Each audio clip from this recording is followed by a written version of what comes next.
भारत माता की, भारत माता की, भारत माता की। भारतीय जनता पार्टी के नवीन अध्यक्ष माननीय नितिन नबीन जी, हमारे पूर्व अध्यक्ष जेपी नड्डा जी, भाजपा परिवार के अन्य सभी वरिष्ठजन, देश भर से आए कार्यकर्ता साथी, देवी और सज्जनों, सर्वप्रथम माननीय नितिन नबीन जी को दुनिया के सबसे बड़े राजनीतिक दल का अध्यक्ष चुने जाने पर बहुत बहुत बधाई देता हूं, बहुत बहुत शुभकामनाएं देता हूं। बीते कई महीनों से संगठन पर्व यानी कि पार्टी का छोटी सी इकाई से लेकर के राष्ट्रीय अध्यक्ष चुनने की एक व्यापक प्रक्रिया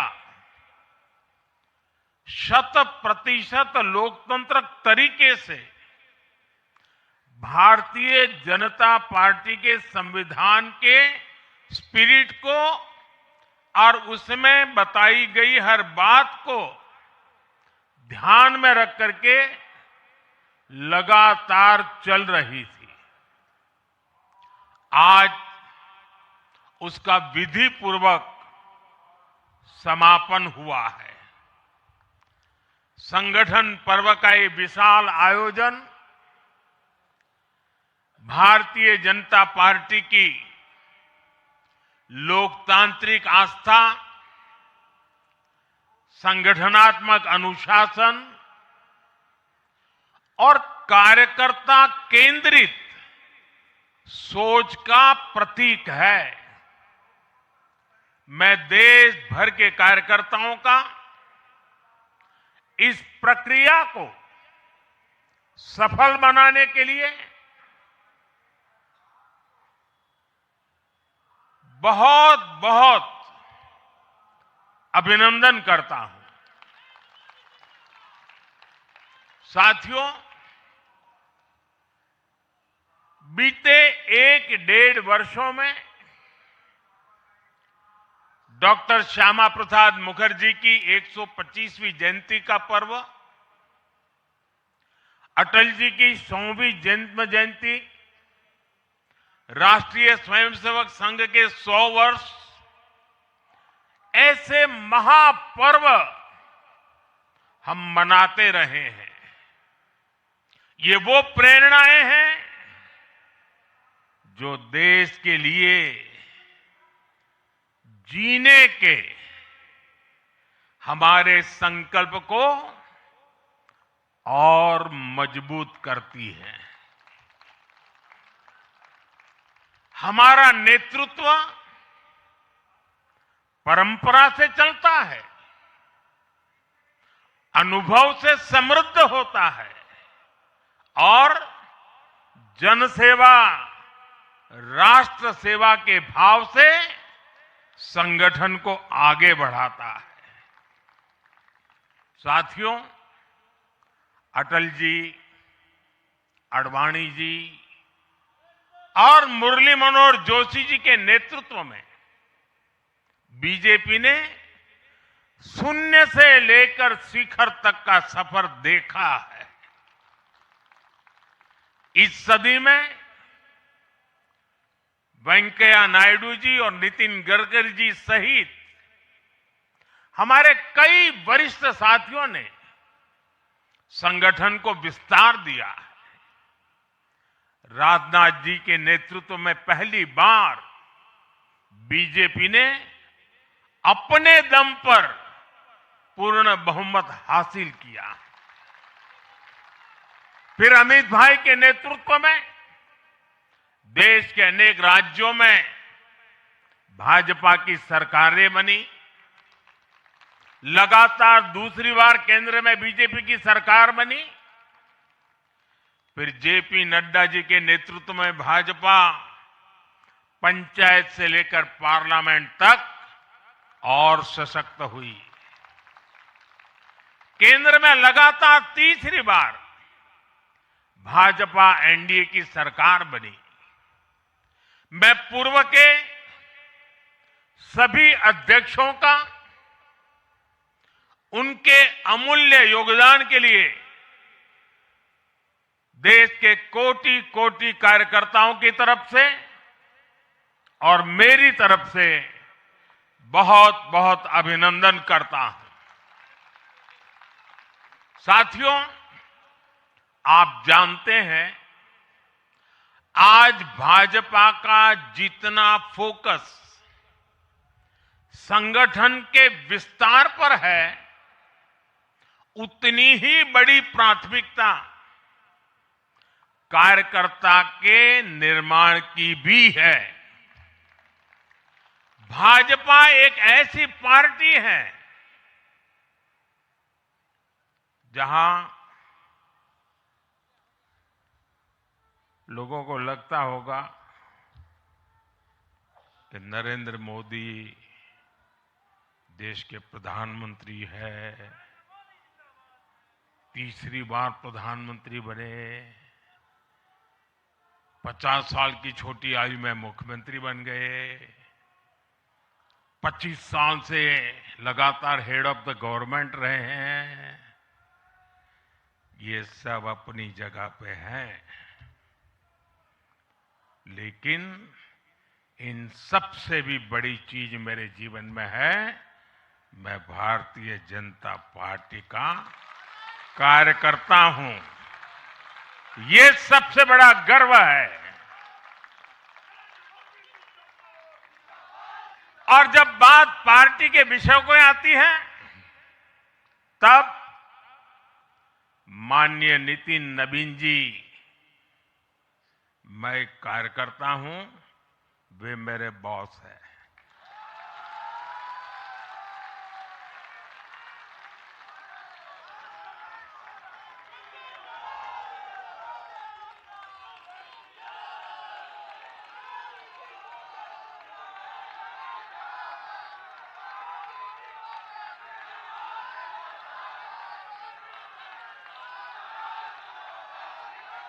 अब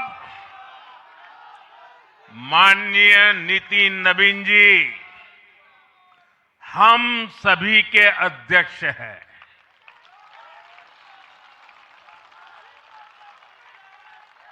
और उनका दायित्व सिर्फ भाजपा को भी संभालना इतना नहीं है, एनडीए के सब साथियों के बीच भी उन्होंने तालमेल का बहुत बड़ा दायित्व भी देखना होता है। साथियों, माननीय नितिन जी के संपर्क में जो भी आया है, वो उनकी सरलता और सहजता की चर्चा जरूर करता है। बीजेपी युवा मोर्चा का दायित्व हो, अलग अलग राज्यों में प्रभारी के रूप में जिम्मेदारी हो, या फिर बिहार सरकार में काम करने का अनुभव हो, नितिन जी ने हमेशा जब जब जो जहां जो जिम्मेवारी मिली, अपने आप को उन्होंने साबित किया है। जिम्मेवारी देने वालों को भी उनके कार्य ने गर्व से भर दिया है। साथियों, ये 21वीं सदी है और देखते ही देखते 21वीं सदी के पहले 25 वर्ष तो पूरे भी हो चुके हैं। आने वाले 25 वर्ष बहुत महत्वपूर्ण है। ये वो कालखंड है जब विकसित भारत का निर्माण होना है और होना तय है।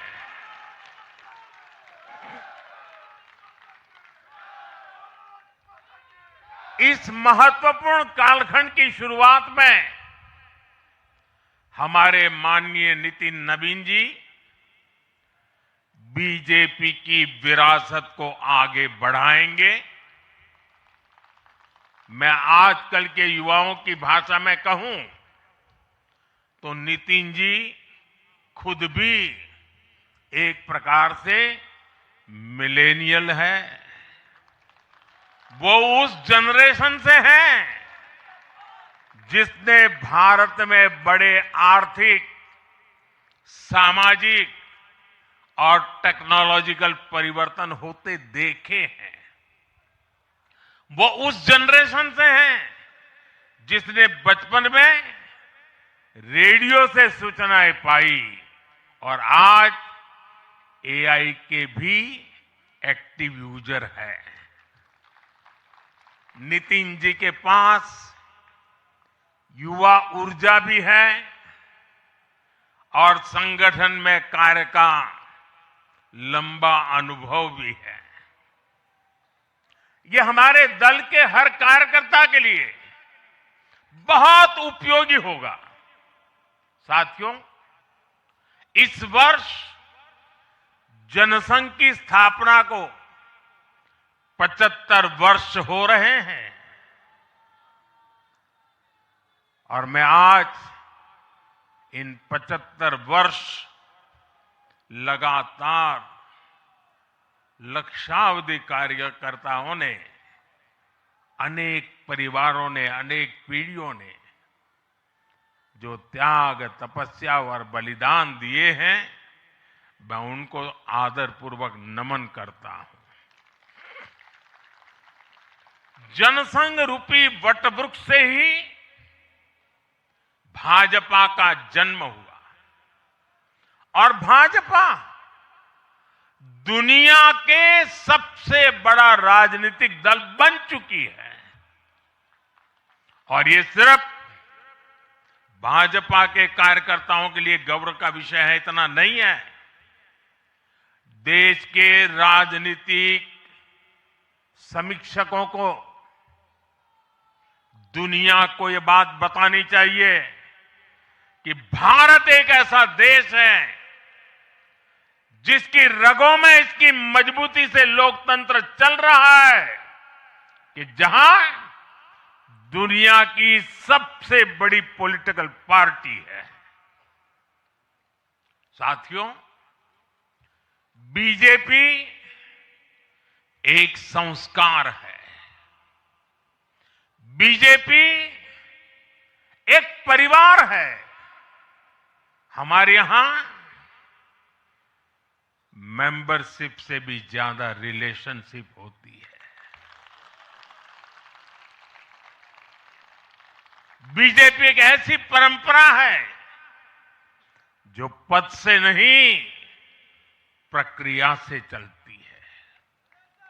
हमारे यहां पदभार एक व्यवस्था है और कार्यभार ये जीवन भर की जिम्मेदारी है। हमारे यहां अध्यक्ष बदलते हैं लेकिन आदर्श नहीं बदलते। नेतृत्व बदलता है लेकिन दिशा नहीं बदलती। साथियों, भाजपा का स्वरूप नेशनल है। भाजपा का स्पिरिट नेशनल है, क्योंकि हमारा जुड़ाव लोकल है।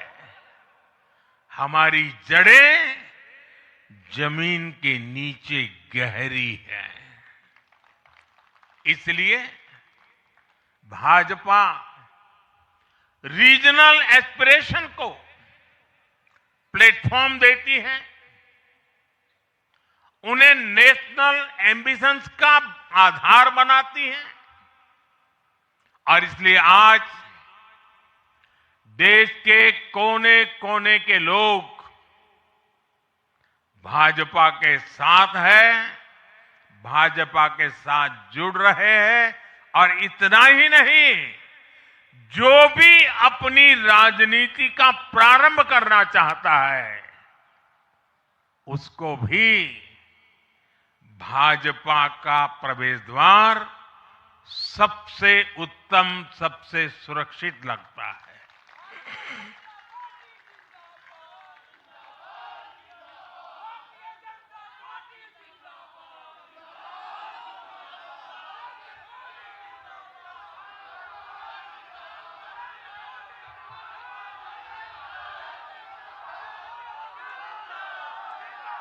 साथियों, जनता जनार्दन की सेवा ये हमारे लिए हमेशा सर्वोपरि रही है। हमने सत्ता को सुख का नहीं बल्कि सेवा का माध्यम बनाया है। इसलिए भाजपा पर जनता का विश्वास निरंतर मजबूत होता गया है।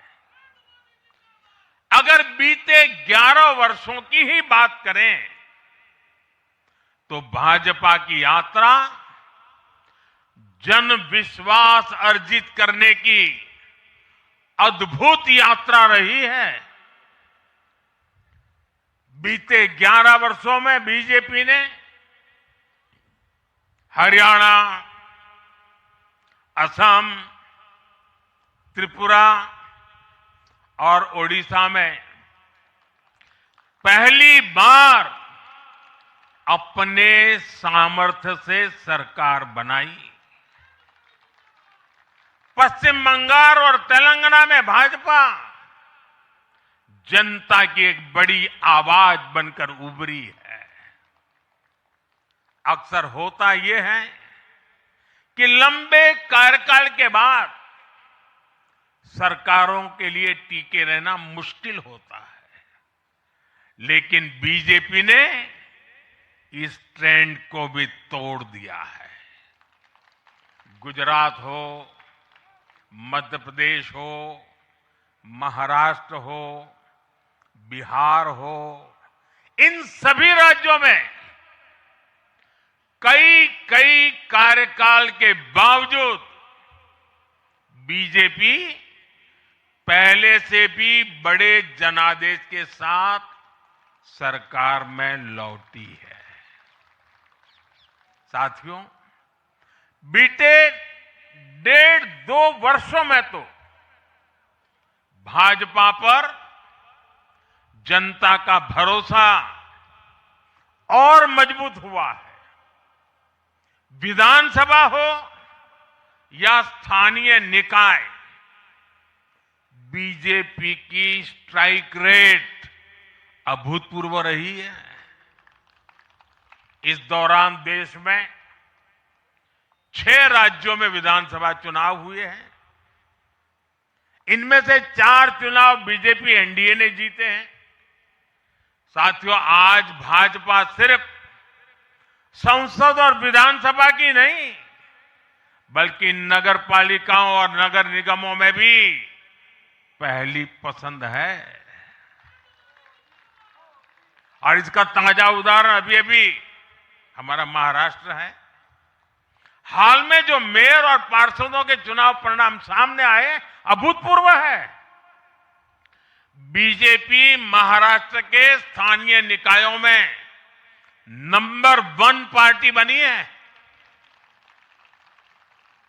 कुल 29 में से 25 बड़े शहरों की जनता ने बीजेपी एनडीए को चुना है। कुल जितने पार्षद जीते हैं उनमें से 50% बीजेपी के हैं।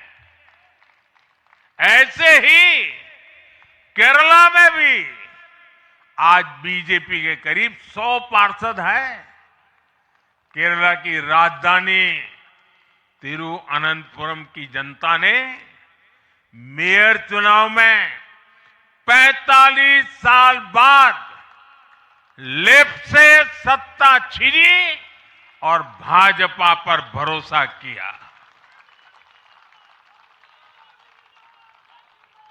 मुझे पूरा विश्वास है कि आने वाले विधानसभा चुनावों में भी लोग केरला में बीजेपी को अवसर जरूर देंगे।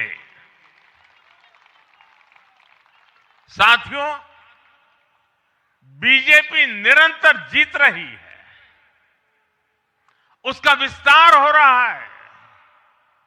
ये निश्चित तौर पर हम सभी के लिए गर्व का विषय है, लेकिन हम ये सभी के लिए बहुत बड़े दायित्व का बोध भी है और दायित्व बोध का समय भी है। कभी भाजपा ने पार्टी विद अ डिफरेंस के रूप में अपनी यात्रा शुरू की थी। आज बीजेपी पार्टी ऑफ गवर्नेंस भी है। देश के आजादी के बाद शासन के अलग अलग मॉडल देखे हैं।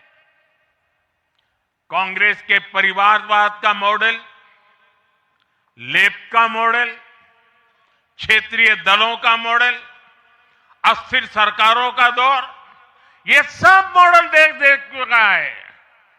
लेकिन आज देश स्थिरता, सुशासन और संवेदनशीलता वाला भाजपा का विकास मॉडल देख रहा है। साथियों, ये भाजपा ही है जिसने सामाजिक न्याय के नारे को सच्चे स्वरूप में जमीन पर उतारा है। हमने गरीब कल्याण की योजनाओं को सरकारी फाइलों से निकालकर गरीब के घर तक पहुंचाया है। साथियों, मैं आपको कुछ उदाहरण देता हूं। आजादी के 70 वर्ष बाद सिर्फ 3 करोड़ ग्रामीण परिवारों तक ही पाइप से पानी पहुंच पाया था। माताओं बहनों की पीड़ा, पानी के लिए उनके संघर्ष की सूध लेने वाला कोई नहीं था। और मुझे याद है, मैं जब गुजरात में राजनीतिक क्षेत्र में नहीं आया था, सामाजिक जीवन में काम करता था, तो हमारे यहाँ एक धंधुका करके स्थान है, वहां मैं जाता था तो वो मुझे वहां के लोग कहते थे कि आप यहां रात को मत रुकिए और जब भी आपका दौरा हो तो सुबह 10 बजे के बाद आइए। नॉर्मली मेरा नेचर रहता था कि हर नए स्थान पर जाके रात को रुकूं, कार्यकर्ताओं से मिलूं, लेकिन धंधुका वाले मना करते थे। क्यों? वो कहते पानी नहीं है, सुबह हम आपको स्नान करने के लिए पानी नहीं दे पाएंगे। वहां तो कहावत चलती थी कि बेटी को बंदूकें दो लेकिन धंधुके मत दो, यानी उसको बंदूक लगा मार दो लेकिन धंधुके में शादी मत करो। पानी नहीं था। ये दर्द मैंने देखा है।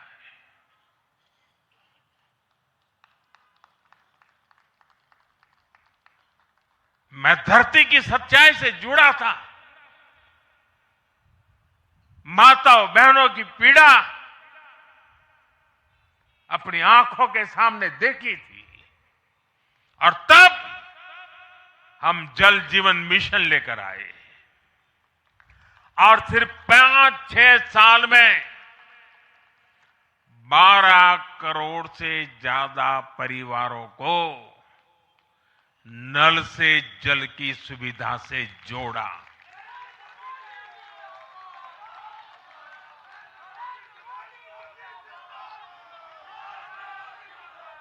साथियों, ये हमारी सरकार है जिसने धुएं से बीमार होती बहनों की पीड़ा समझी, वरना पहले तो एलपीजी गैस को भी अमीरों का ही सौभाग्य मान लिया गया था।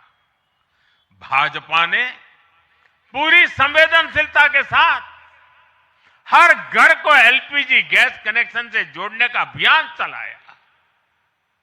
वर्ष 2014 तक जहां सिर्फ 14 करोड़ एलपीजी कनेक्शन थे, आज देश में 33 करोड़ से अधिक गैस कनेक्शन है।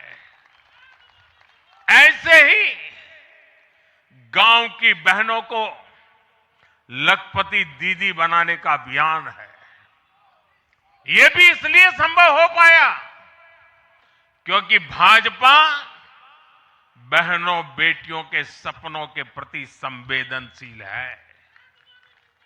साथियों, एक जमाना था हम भी सुनते थे कि फलाना परिवार वो तो लखपति परिवार है, ढीकना परिवार लखपति परिवार है, यानी लखपति होना बहुत बड़ी बात मानी जाती थी। ये मोदी है जो सपने देखता है कि मेरे गांव की गरीब मां भी लखपति दीदी बनेगी।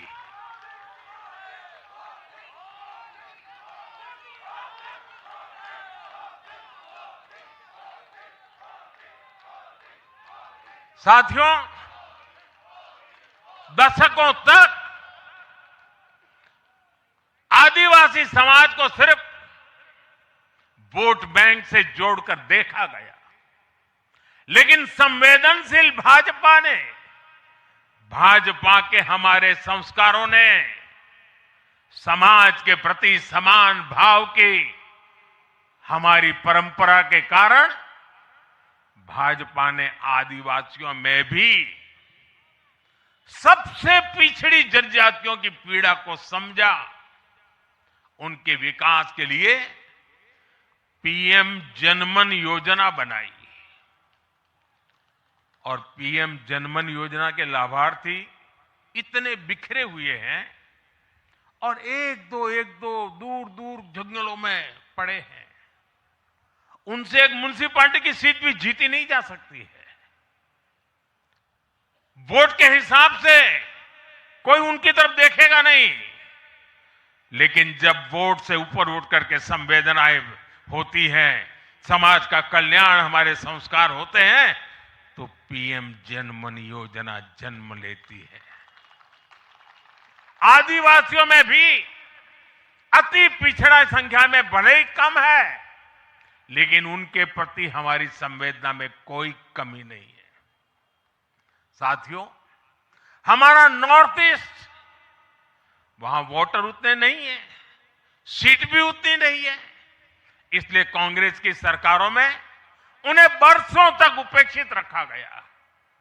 लेकिन संवेदनशील भाजपा ने नॉर्थ ईस्ट को दिल से भी जोड़ा और दिल्ली से भी जोड़ा। एक और उदाहरण आकांक्षी जिलों का है। हमारे देश में 100 से अधिक जिले ऐसे थे जिनको कांग्रेस सरकारें पिछड़ा घोषित करके भूल गई थी।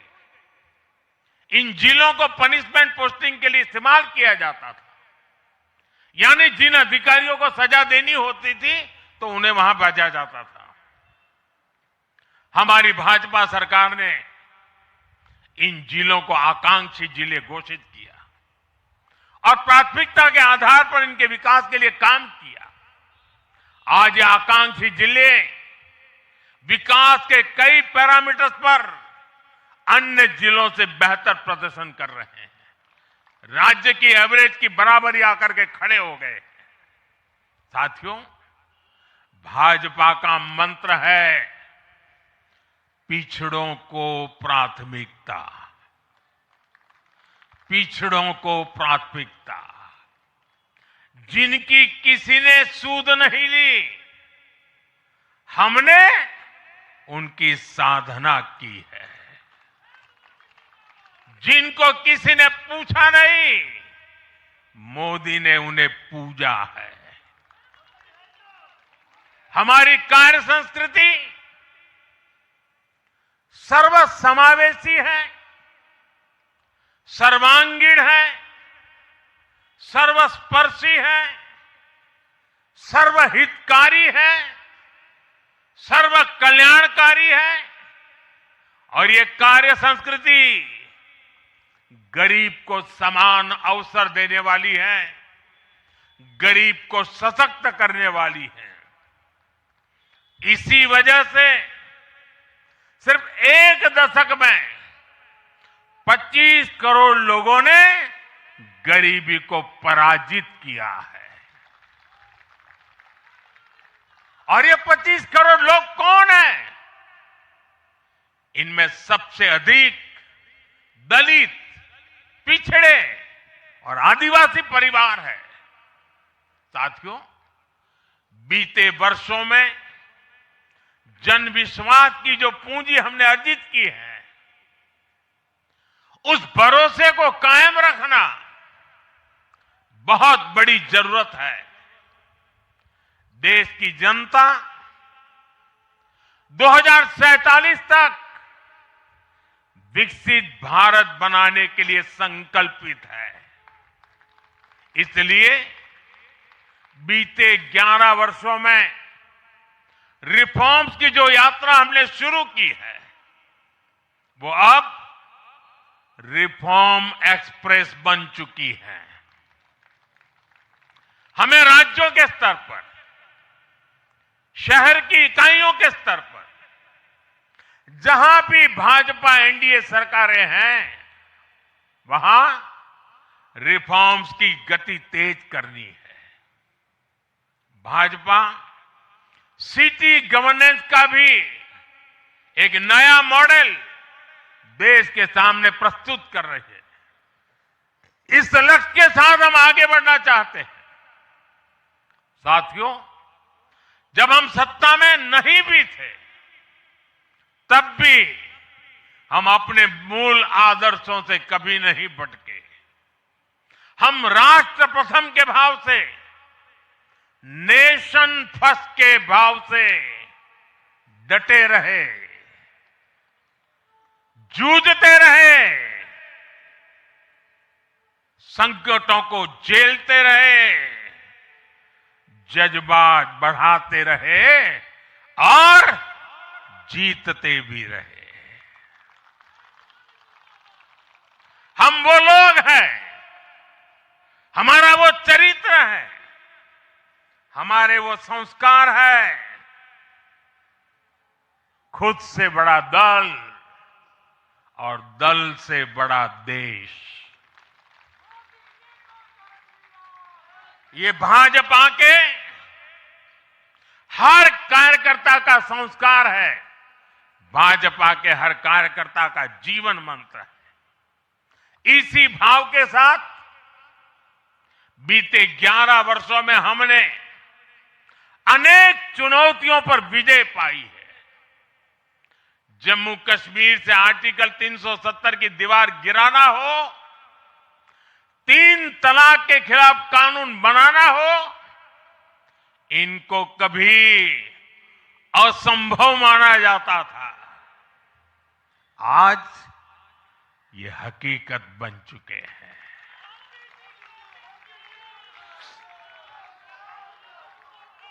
आज देश में माओवादी आतंक भी अपनी अंतिम सांसें गिन रहा है। साथियों, आगे भी हमें हर चुनौती का पूरे सामर्थ्य से सामना करना है। आज देश के सामने एक बहुत बड़ी चुनौती घुसपैठियों की है, आबादी के असंतुलन की है। दुनिया के धनवान देश, समर्थ देश, वे भी अपने देश में जो घुसपैठिए हैं उनकी जांच पड़ताल कर रहे हैं और उनको पकड़ पकड़ करके निकाल रहे हैं और दुनिया उनको पूछती नहीं है कि तुम घुसपैठियों को क्यों निकाल रहे हो। तुम तो लोकतंत्र का झंडा लेकर के घूम रहे थे, तुम तो पूरे दुनिया के नवाब बन के बैठे थे, क्यों निकाल रहे हो। दुनिया में कोई अपने देश में घुसपैठियों को स्वीकार नहीं करता। भारत भी घुसपैठियों को अपने गरीबों, हमारे नौजवानों के हक कभी भी लूटने नहीं दे सकता। घुसपैठिए देश की सुरक्षा के लिए बहुत बड़ा खतरा है। उनकी पहचान करके उन्हें वापस उनके देश भेजना बहुत आवश्यक है।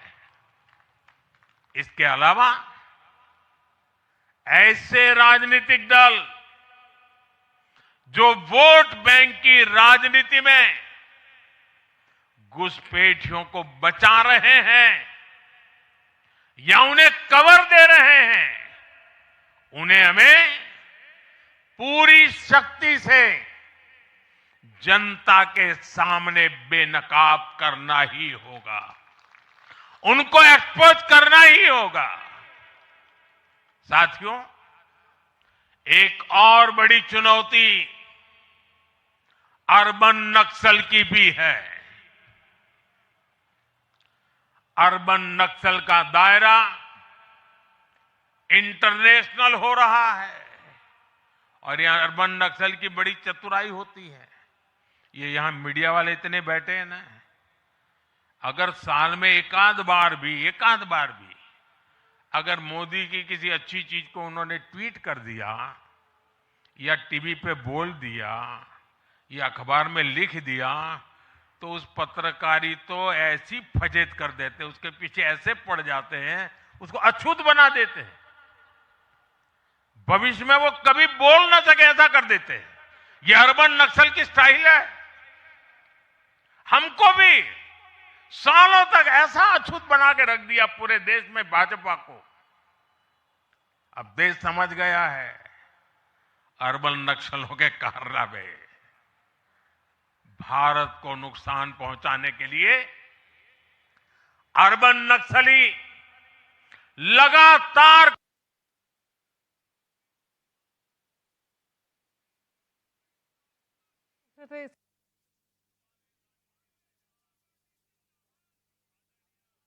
उन्होंने कहा कि नितिन जी हम सभी के अध्यक्ष हैं। उन्होंने कहा कि हमारी जो जड़ें हैं वो जमीन के नीचे तक जुड़ी हैं और प्रधानमंत्री ने नितिन नवीन को ढेरों बधाइयां दी हैं। वरिष्ठ साथियों ने संगठन को विस्तार दिया। तमाम बड़ी बातों का जिक्र वो कर रहे थे। उन्होंने कहा कि हमारा नेतृत्व परंपरा से चलता है और सभी पूर्व अध्यक्षों का अभिनंदन करते हुए किसी की बेटी की प्रतिभा का हम विरोध नहीं। पीएम लेकिन दुर्भाग्य से दे रहे हैं कांग्रेस और देश के अनेक क्षेत्रीय राजनीतिक दलों पर आज अलग अलग परिवारों का कब्जा हो गया। पार्टी का जन्म किसी परिवार ने किया, पार्टी में लगातार एक के बाद एक उनके परिवार के ही अध्यक्ष होते हैं। पार्टी की पूरी निर्णय प्रक्रिया उस परिवार के हाथ में होती है। पार्टी का कोई भी कार्यकर्ता हो उसको विचार से लेना देना नहीं, उनको उस परिवार से समर्पित रहना पड़ता है। ये परिवारवाद खतरनाक है, ये लोकतंत्र का दुश्मन है और ये परिवारवादी राजनीति ने देश के नौजवानों के लिए दरवाजे बंद कर दिए, उनके आगे आने के सारे मौके खत्म कर दिए। और इसलिए देश के इन युवाओं को अवसर मिलने ही चाहिए जो राजनीति के माध्यम से नए समाधान देने के लिए आगे आना चाहते हैं। और इसलिए मैंने कहा है मैं 1 लाख ऐसे नौजवानों को राजनीति में लाना चाहता हूं जिनके परिवार में पहली बार वो राजनीति में आए।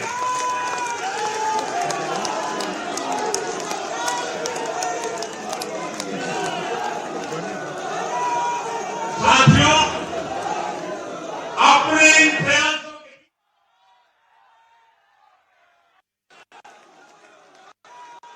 साथियों अपने इन प्रयासों के बीच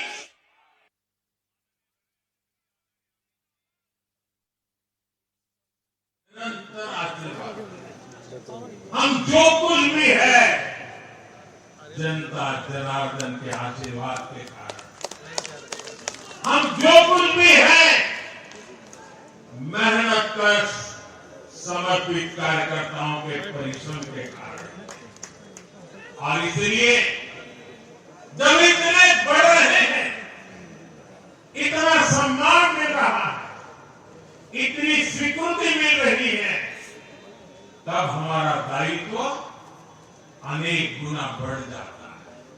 और पल पल हमें सोचना चाहिए वो कौन से कारण है जिसने कांग्रेस पार्टी को बर्बाद कर दिया। वो कौन सी बुराइयां कांग्रेस में घुस गई जो आज कांग्रेस को तबाही के कगार पर लाकर के खड़ा कर दिया। हमें उन सारी बुराइयों से बचना है। ये बुराइयां किसी भी सूरत में हमारे भीतर नहीं आनी चाहिए।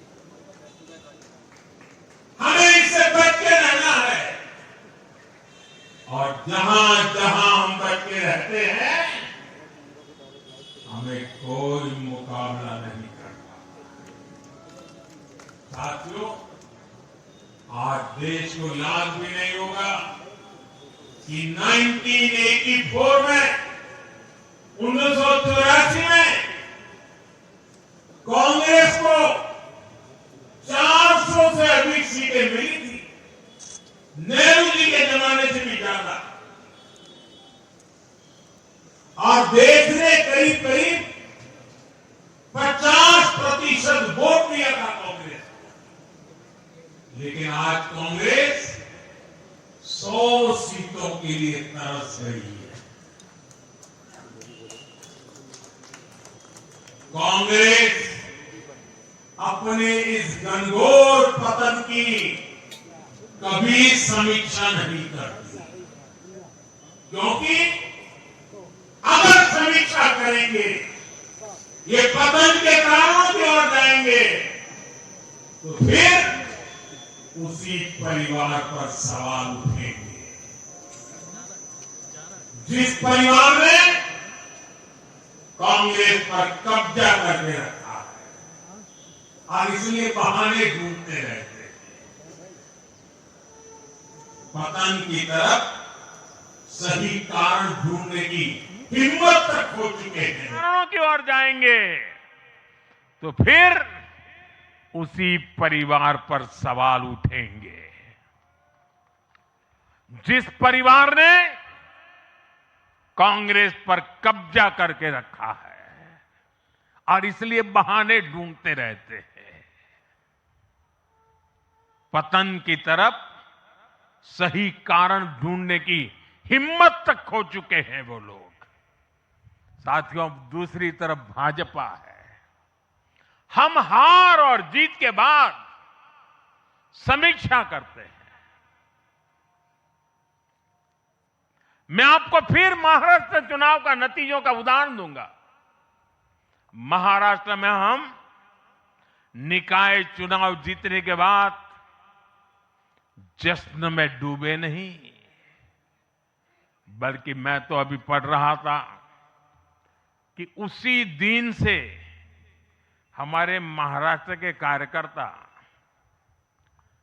आने वाले पंचायत के चुनावों की तैयारियों के लिए बैठक शुरू कर दी थी। मुझे याद है 2002 में हमने भव्य विजय प्राप्त किया गुजरात में। चारों तरफ आनंद उत्सव का माहौल था।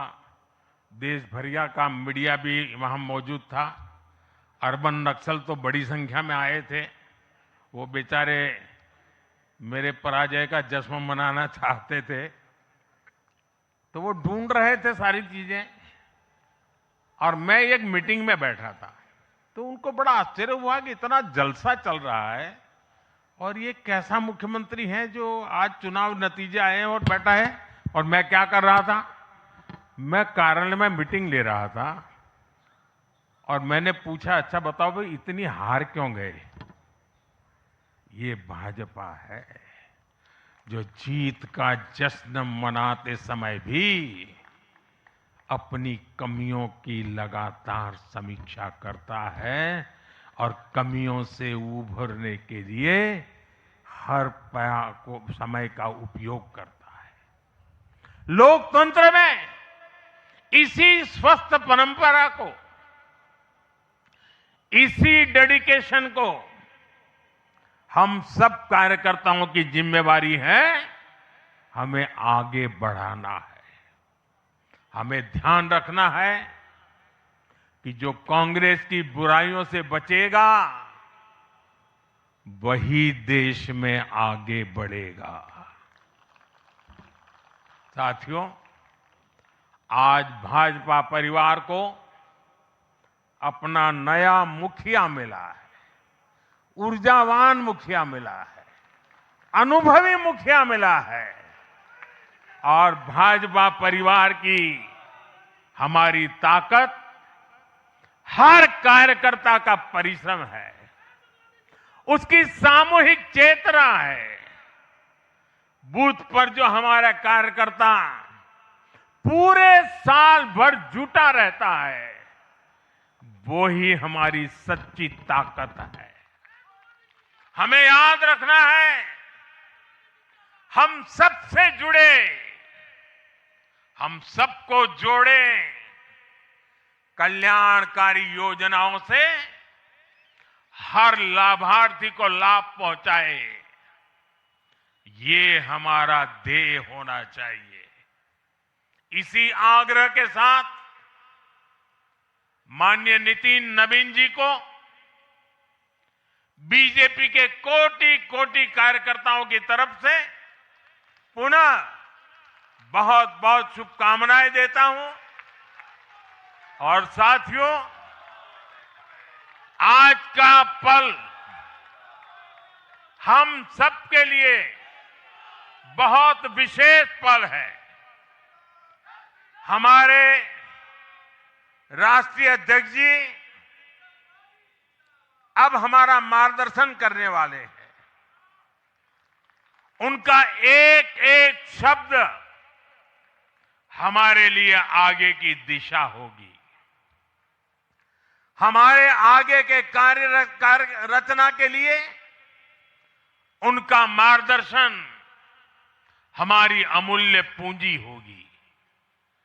मैं भी एक कार्यकर्ता के तौर पर, मैं पहले नए अध्यक्ष जी को मेरे काम का हिसाब दे रहा था।